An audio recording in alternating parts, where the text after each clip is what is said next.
The next one we're going to take a look at is the Godzilla with Radio Tower. And essentially, it is the exact same base sculpt with different colors and a different accessory, but we're just going to get right into it. So, sculpt, essentially the same, although I will say you have a better time actually seeing it on this one than you do the darker one, because you can actually kind of see the detailing a bit more, like it's a bit more crisp. It has a bit more consistency when you actually look at it from the light. And I might be going nuts, but I'm kind of noticing that there's a bit of a dark spray on mine. I'm actually just now noticing that. I know these figures still continue to surprise me, but what's different about it is that the head, moving my camera up, actually has different paint. Well, specifically the eyes.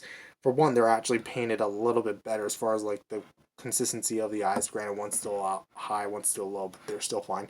It's actually that they're orange this time around. Yeah, very interesting. I think on the promo images they were not orange; they were blue. Again, I could be wrong about that. Don't quote me. Because I never got the box for this thing. Because again, I bought it in a lot, but I will say again, like the overall like quality of the paint just looks a lot better when it's like light like this and not just jet dark. And also something I also really like is just the application on the teeth. It's just a lot better on this version than it is on the Heat Ray, at least my version. And the claw paint is also done really well, and you can just see it a lot better on this one than you can with the original Heat Ray, even though these things came out at the same time. So you get a little bit of a bit of a dark wash. It's very, very faded. You can kind of see on the scales. Like a little bit. You have to like really see it. There you go. You can kind of see at the tip of my finger. Little bit of a color difference. I might be going nuts. Oh no, there's definitely something there. Definitely a little, there you go, a little darker type color tone. And something that's also different is the dorsal plates are like a different blue. Instead of being translucent, they're actually solid and not translucent at all, but instead have like a blue spray, which is kind of interesting when you really think about it, because technically speaking, both of them would be being like the Heat Ray Godzillas in a way, just except this one's not spewing out the beam, this one's the radio tower, of course.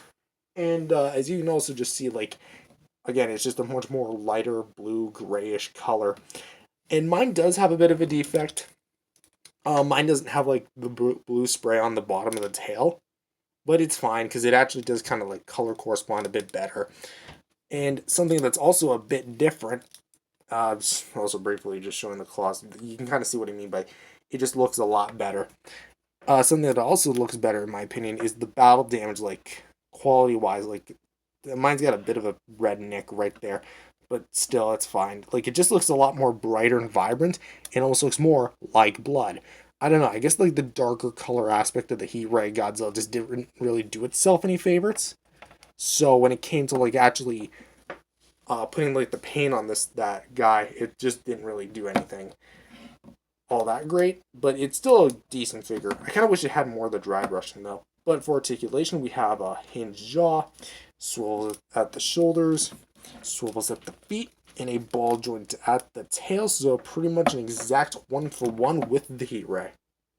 Moving on to the accessories, we actually have the radio tower, which in order to put in Godzilla's hand, there's no like right or wrong way, so as long as it actually holds. But I just kind of like to clamp it around. Hold on, actually, there was a certain way I like to get it. It was right around here. I don't really put in the hand that much anymore, but come on, where is it? Where is it? Well, whatever. In some way, shape, or form, he can hold the radio tower, or you can just put it right beside him. One last shot. Yeah, that thing is not going to go in. But it's made of like a very flexible rubber, kind of like a bent up radio tower that never appears in the movie. Like two red stripes, banged up stuff. You can use it for your displays or whatnot. But there we go. That's Godzilla the Radio Tower. Next up, we have my personal least favorite of the bunch, the Battle Roar Godzilla. Now, you might be wondering, well, why do I hate this thing? Well, I feel like hate is a strong word, because if you're going to hate something, you probably should have like a very, very valid and specific reason as to why you hate that something. This is just a figure I don't like, because Well, alright, let's at least give this thing a fair shot, shall we? So, for the sculpt, follows the same kind of format, kind of like a softer plastic head with some pretty actually decent details, kind of using some more detailed looking teeth, I will give it that. But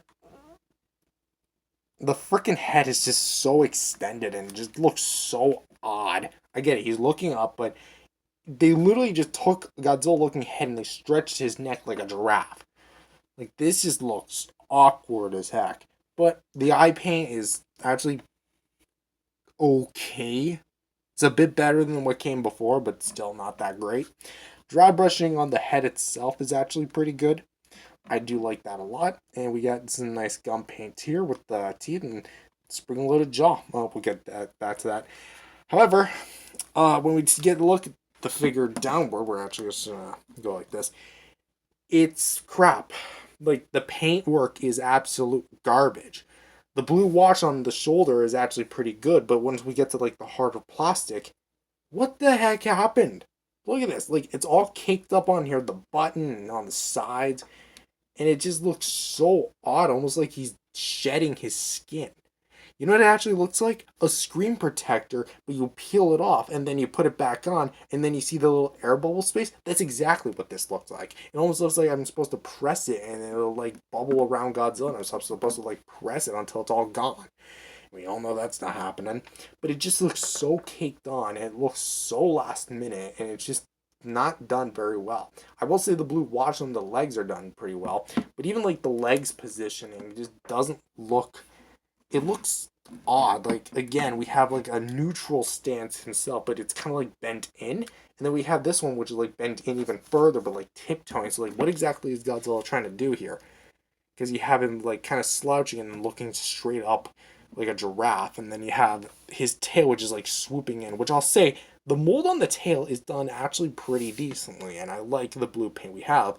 Although it is a bit brighter than the battle roar, the Godzilla with Heat Ray original variant, and much like that figure, it doesn't paint itself all the way. And I will say, I just like the pose on this one very much.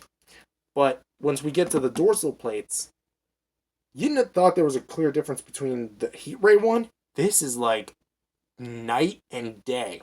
Like, I don't understand how this like even looks remotely close, aside from the fact that they're both blue. Like, and as well, the dorsal plates just kind of suck because they're so, how do I properly put this? They're very shallow as like far as like the actual sculpt is concerned. Because let me bring back the Heat Ray Godzilla. See how sharp and accurate that looks? This looks more like the early Showa, not 54 Showa, like maybe 64 Showa. And that's not necessarily the right suit design for this Godzilla. And it just looks like these almost look unfinished or broken pieces of glass. Like, that's just, it's not very good looking. But what I do have to commend it for is the sound effect, which I don't know. It's like late at night when I'm recording this, so. Whoa. That's never happened. Like the rat rat rat.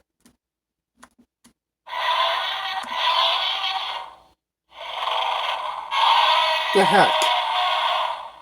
Okay. Apparently this thing is bugged. Sometimes I'll press it. I pressed it once. It does 2 roars. And then other times I do one. I press it and then it doesn't do anything at all. Yeah, it's just, it sucks. Also, front on shot sucks. Screw holes, take it or leave it. I don't mind them. Speaker holes, whatever. Yeah, it's just, this figure is just not done well. Also, as far as like sheer scale goes, it's literally just a mildly sized up version of the Heat Ray Godzilla. Look at this. They literally took this, stretched it out, and then bulked up the tail. Like, look at how much more bulky of a tail he has compared to his predecessor. Yeah, look, I'm trying to judge this thing on fair ground here, but the ground right now is crumbling because this figure, honestly, kind of sucks. Its only real redeemable qualities, in my opinion, are the feature when it actually works and its articulation, which is shoulder swivels. Jaw does not move, even though it is spring-loaded. Feet swivels. Sorry, hip swivels.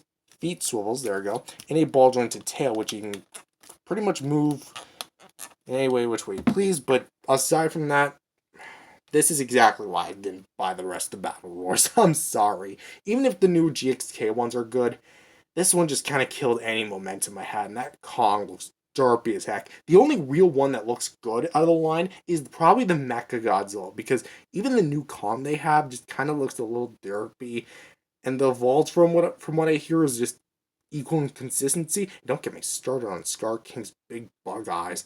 So whatever. The battle roars are neat in concept, not so much in execution.